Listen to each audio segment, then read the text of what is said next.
The divine mandate that anoints you as sacred vessel is not merely a narrative catalyst for magical advancement, but a profound crucible demanding you confront the institutional erasure embedded in every hymn and holy decree. And true ascension requires not fulfilling prophecy through self-sacrificial obedience, but integrating the weight of your own agency until sanctity becomes an act of radical self-definition rather than performative piety.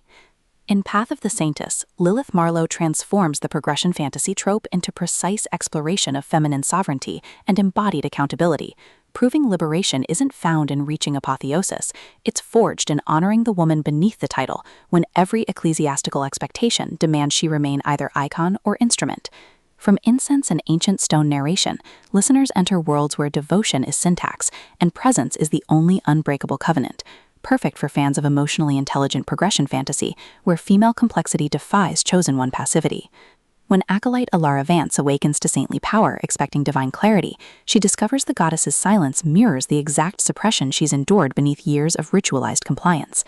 And fellow seeker Julian Thorne's quiet refusal to enforce hierarchical reverence creates space for connection defying temple protocol.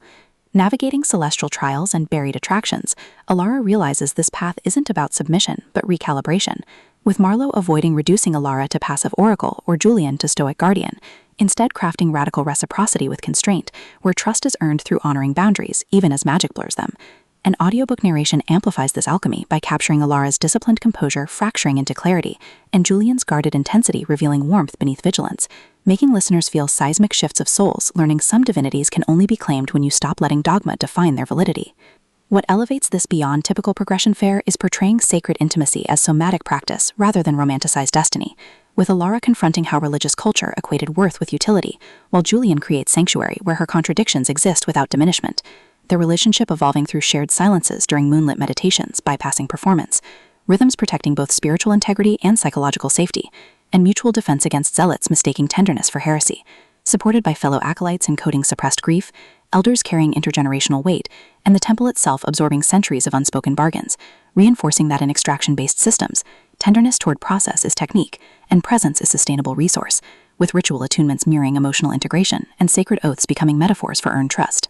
For audiobook listeners, this production is immersive descent into sacred reclamation, with narrators embodying Alara and Julian with remarkable distinction, sound design anchoring existential stakes through distant choral harmonics, rain against cloister eaves, and hushed breaths syncing with moments of clarity, pacing mirroring revelatory cadence from deliberate reflection to surging awakenings, ultimately redefining progression fantasy by centering female epistemology within theological frameworks, and affirming that sometimes the most powerful act is choosing to sanctify on your own terms, honoring whole self even in landscapes